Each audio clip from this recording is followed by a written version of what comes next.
try that again.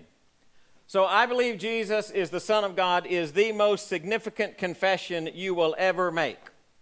That confession will transcend the sands of time. When this world ceases to exist, that confession will still be true.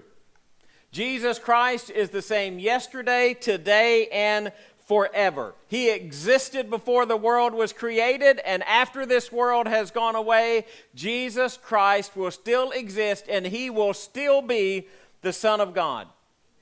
And that is without doubt so important. Confession. And when I say confession, I don't mean confessing your sins, not this morning, that's for another morning, okay? This confession is your confession about who Jesus is. And it's not easy. It is not easy in our world to be one who confesses the lordship of Jesus Christ. I don't know if you've noticed it, but the world thinks that we're old-fashioned and out of touch. The world thinks that we are somehow stuck in old days with antiquated morals.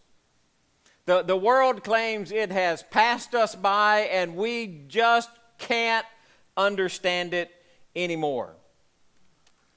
That somehow we have gotten intellectually superior to the teachings of Jesus. And people who believe in Jesus are old-fashioned, out of touch, narrow-minded, foolish, unreasonable, intolerant, and incompetent. Because the world doesn't recognize the lordship of Jesus Christ. And I want you to know that nothing is further from the truth that we are out of touch, because we are the most in-touch people that there are, because truth can only be found in one place, in the teachings of Jesus. And that is truth. And one day this entire world will recognize the truth of that, but right now it's just not as clear. And when you confess Jesus, that is your public declaration that you believe in Jesus. It declares your allegiance to God. But it's not an event. Okay, a lot of times when we talk about confession, right before we baptize someone, we always say, do you believe Jesus is the Son of God, right? And they'll say yes, or I do, or however they respond to that. And we'll say, okay, that's confession. Well, that's a part of confession, but that's not confession. Confession is a lot more than an event. Confession is a lifestyle. It's where every day, every thought, every action, everything is centered in the fact that you believe that Jesus Christ is the Son of God. It is, I believe Jesus is the Son of God. And if Jesus is the Son of God, He's also King and He's Lord of your life. Now, this is a really simple truth, because I don't want to get you all confused, so this is very, very simple. If Jesus is Lord, I am not. That's pretty simple, isn't it? There's only one Lord, and it's not me. So if Jesus is Lord, and Jesus is my King, and Jesus is the Son of God, and He is the one I believe in, my life, everything I do belongs to Him. And there's this misconception in our world that says, well, it's just my life, and I'll do with it whatever I want. Well, it is life, and you can do with it whatever you want. God will allow you to make decisions. Do you know just the fact that you have life itself, that's all God, isn't it? It's all God. That you have air to breathe, that's all God. That you have a nose to breathe through, that's all God. That you have lungs that air goes through and gets processed, and some of you medical people can tell us when lungs do whatever lungs are supposed to do.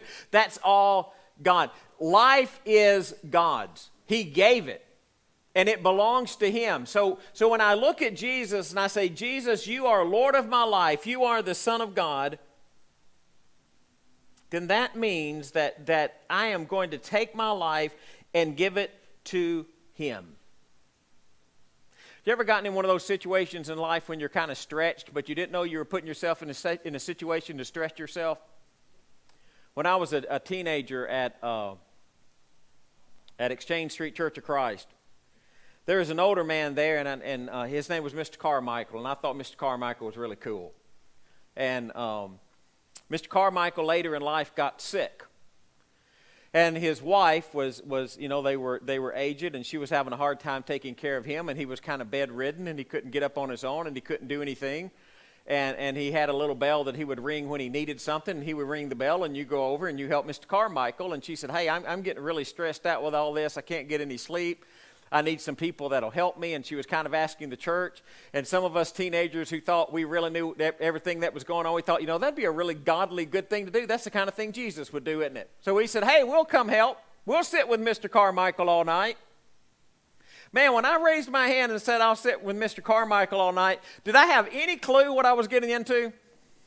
No, I very quickly found out what sitting with Mr. Carmichael all night meant. Did I do it once? Yeah. Did I do it a second time?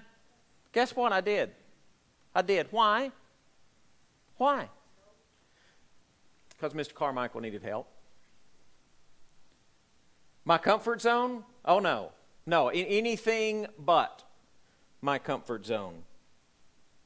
But when Jesus is Lord, Jesus calls you to do things that normally you might not do. Or he causes you to evaluate areas of life that you might not evaluate. So just think to yourself for a second, what are some areas of your life where you're challenged by the Lordship of Jesus? Maybe it's a relationship with a friend. Maybe you have a friend and you're challenged in the Lordship of Jesus because that friend influences you to do some things that are ungodly, and you know you ought not to do them, but it really challenges the Lordship of Jesus.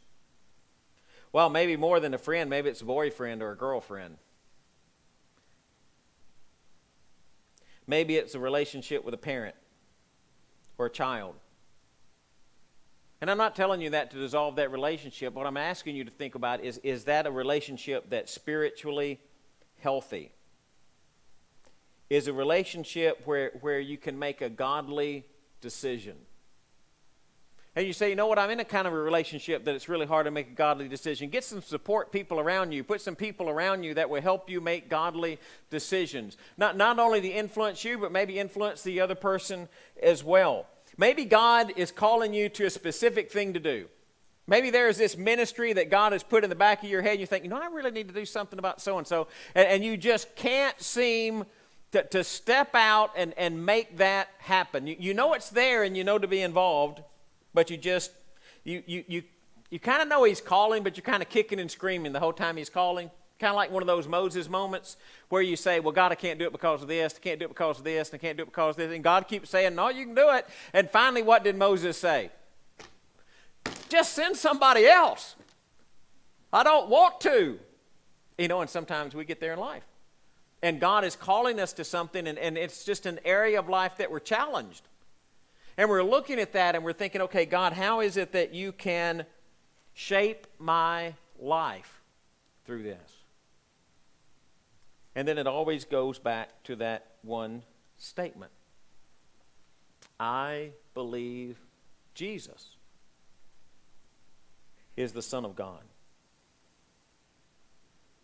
See, confession creates this sounding board for priorities. As I say, I believe Jesus is the Son of God, then it causes me to evaluate the things that seem to be very important to me. How do my plans fit within that confession? I believe Jesus is the Son of God.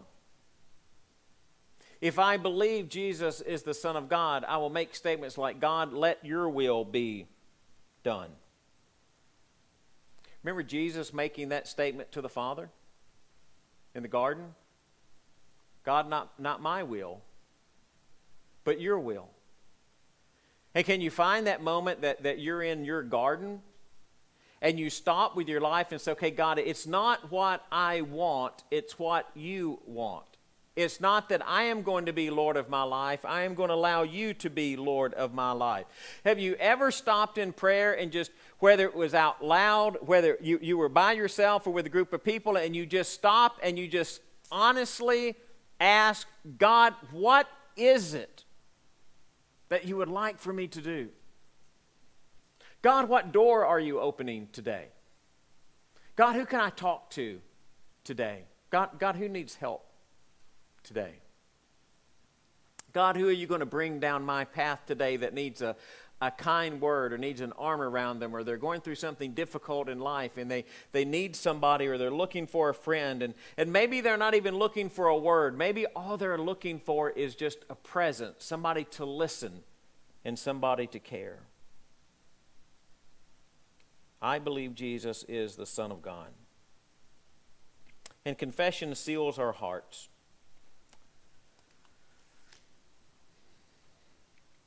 Keeping a pure heart in our world is not easy. It's difficult. I'm not saying it's more difficult than it is in any other generation or any other time of the world. I don't know. I didn't live in another generation, and I didn't live in another time of the world. I just live in this one, and I know in this one, keeping a pure heart is hard. You're going to turn on the TV sometime today. I don't know what you're going to watch.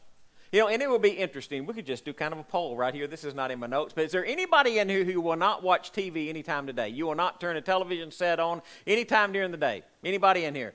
All right. Got a few that will not turn the TV on. Well, that's not most of you. Most of you are going to turn the TV on. Hard to keep a pure heart, isn't it? There are things on that television you don't need to be watching.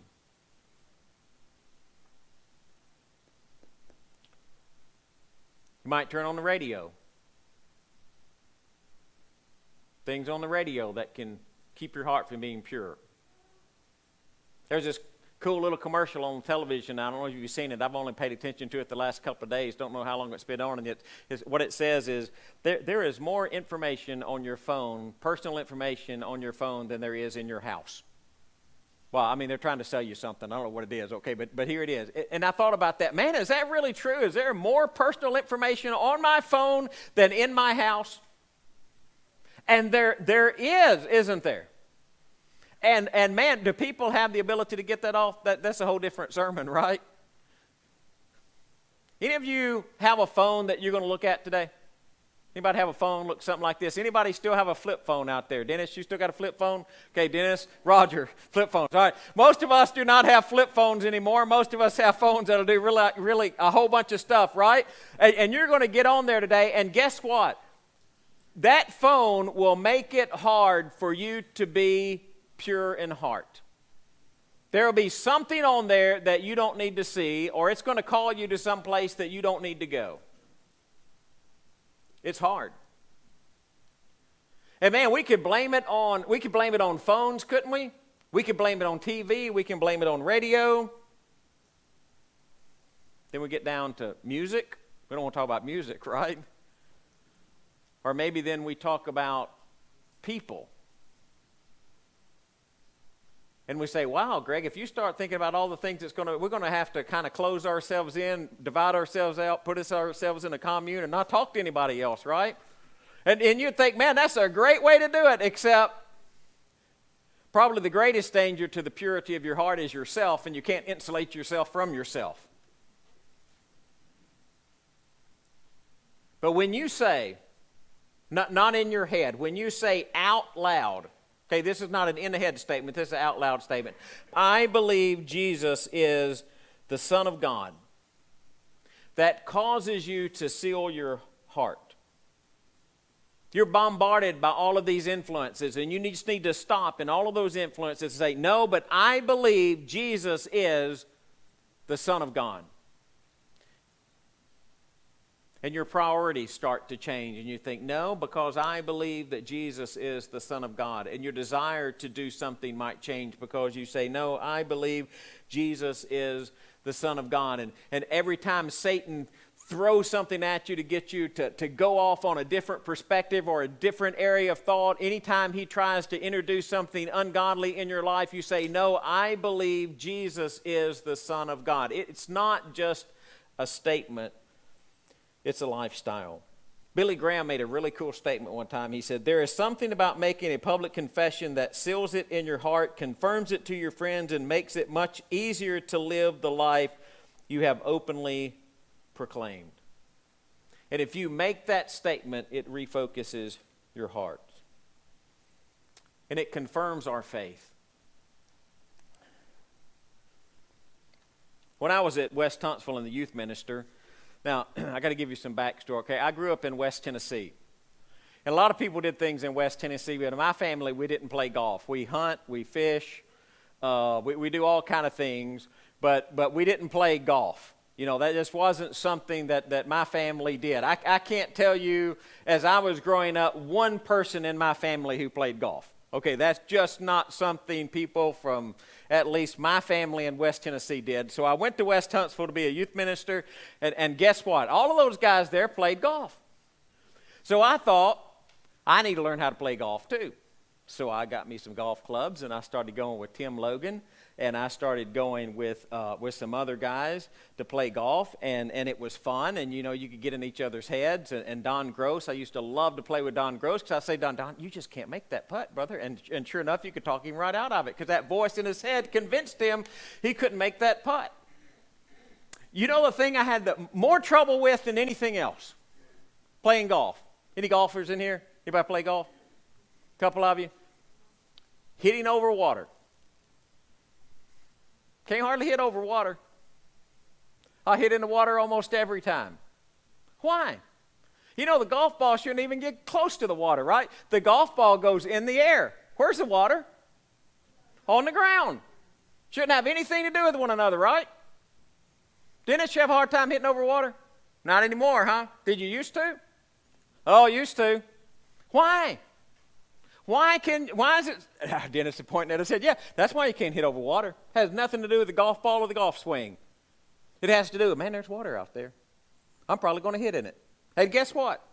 If you say, I'm going to hit in it, you'll hit in it almost every time. Why? Because what's in your head. You ever started to do something and you say, man, I'm not any good at that. I don't believe I'll do it. Ooh, I'm not good at that. Oh, I don't believe I could do that. Now, if I was sick last week, Kelly Kilgore was going to preach for me. Y'all didn't know that. But on Saturday night, I told Kelly, I said, Kelly, I'm not feeling very good today, and if I can't make it in the morning, can you preach for me? Kelly said, I'll take care of it. He was glad I was here. Because Kelly's thinking, I'm just not so sure about that. It'd be a short sermon, he said, but we get there. God ever call you to something you don't think you're really good at? You go up to knock on the door and say, hey, I need to sell you something. If your brain tells you they're not going to buy anything from you, you know what you're never going to do? You're never going to go knock on that door. Because you've already decided what's going to happen before it ever happens. Man, self-talk. What you say. And I know what you're saying. Well, we don't have any of that, Greg. Oh, yeah, you do. Secrecy. Insecurity.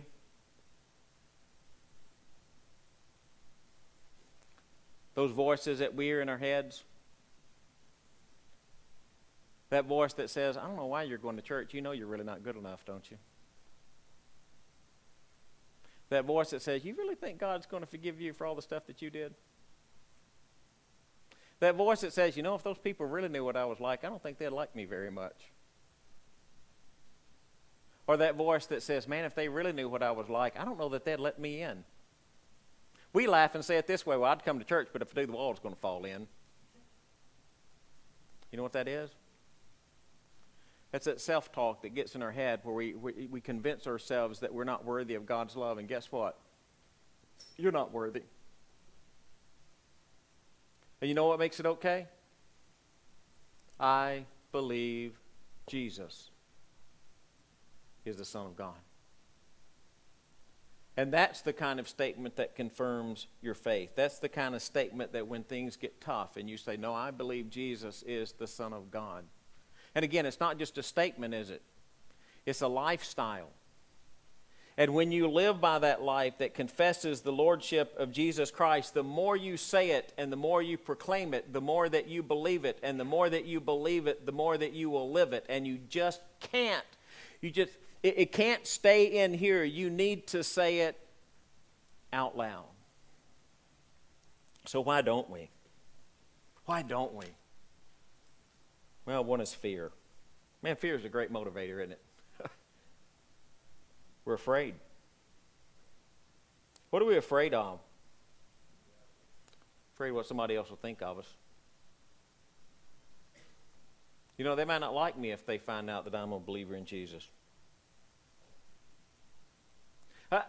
I'd like for all of us just to stand up and just be truthful and be able to say, you know, we don't really care what other people think about us, but guess what? Yes, you do, just like I do.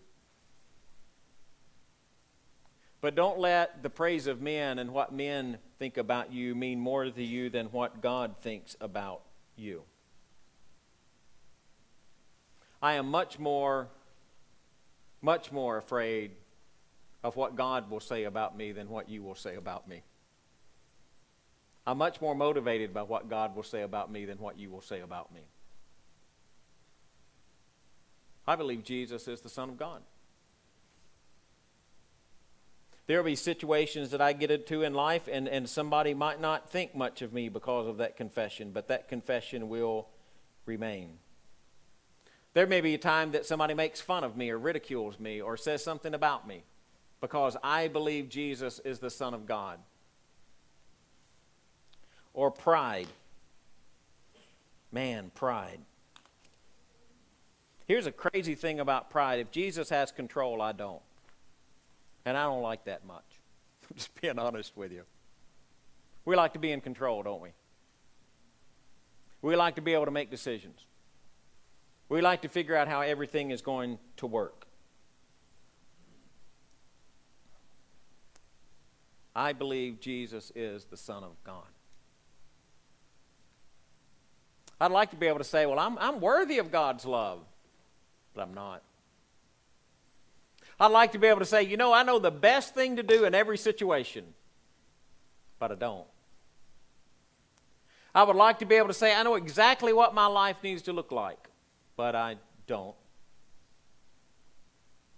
I believe Jesus is the Son of God, and therefore I have to give him the power. I believe Jesus is the Son of God. Most significant confession you'll ever make. We're sitting in a crowd today of mostly believers that Jesus is the Son of God. Can you say it in here?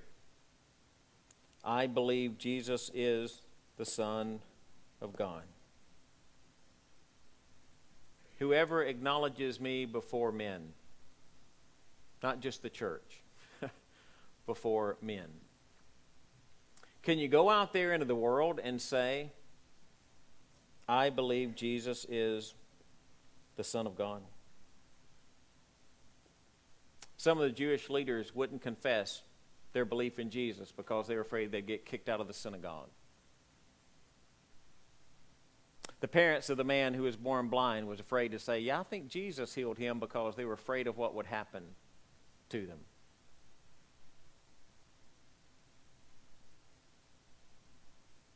And I wonder, will we be able just to stand up and say boldly,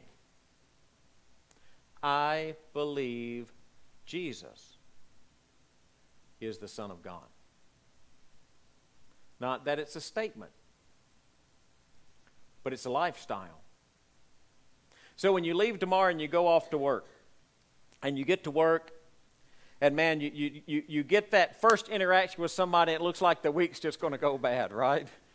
And you stop and you say, no, I believe Jesus is the Son of God. Does that make a difference in the relationships you have with people? Absolutely. Absolutely. Or you get to that session tomorrow, that section of the day, and you start to do something, and you know deep down inside it's like it's ungodly, and you don't. But then you say, "I believe Jesus is the Son of God," and you live that confession, you live it out, and you say, "Well, Greg, you don't understand. I'm kind of caught in this addiction kind of thing, and I can't get out of it." And maybe you need help. Maybe you need help. Part of that is to stop and say, no, I believe Jesus is the Son of God. And I'm going to let Jesus shape my life. Man, you do that in a lot of ways in life, don't you? You do it when you make that statement. You do it when you're baptized and you make that covenant with God. You do it when you repent and you turn away from wicked things and turn toward godly things and do good things. You do it when you live a pious life, a godly life, a life that honors God. And all of those things, confession just shines in all of those because you live believing that Jesus is the Son of God. You know what I look forward to? One day, every knee will bow. One day, Jesus will appear on the cloud, and it's going to be glorious. Okay, I can't describe it to you exactly, but it's going to be cool. And you know, because I have said I believe Jesus is the Son of God, you know what Jesus will do on that day? He will confess me before the Father and before the angels. He will look at me in some way that, I can't explain all this to you, but he will say, he is one of mine. He is one of mine.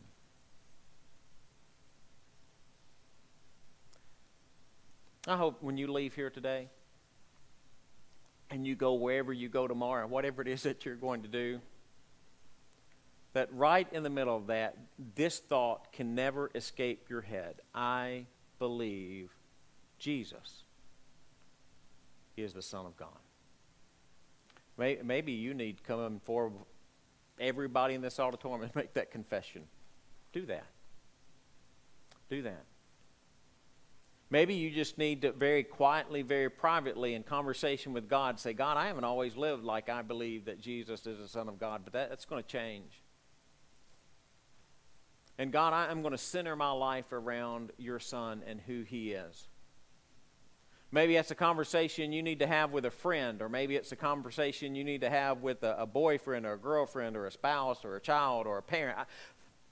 Wherever that conversation needs to take place, live your life knowing, believing, and confessing that Jesus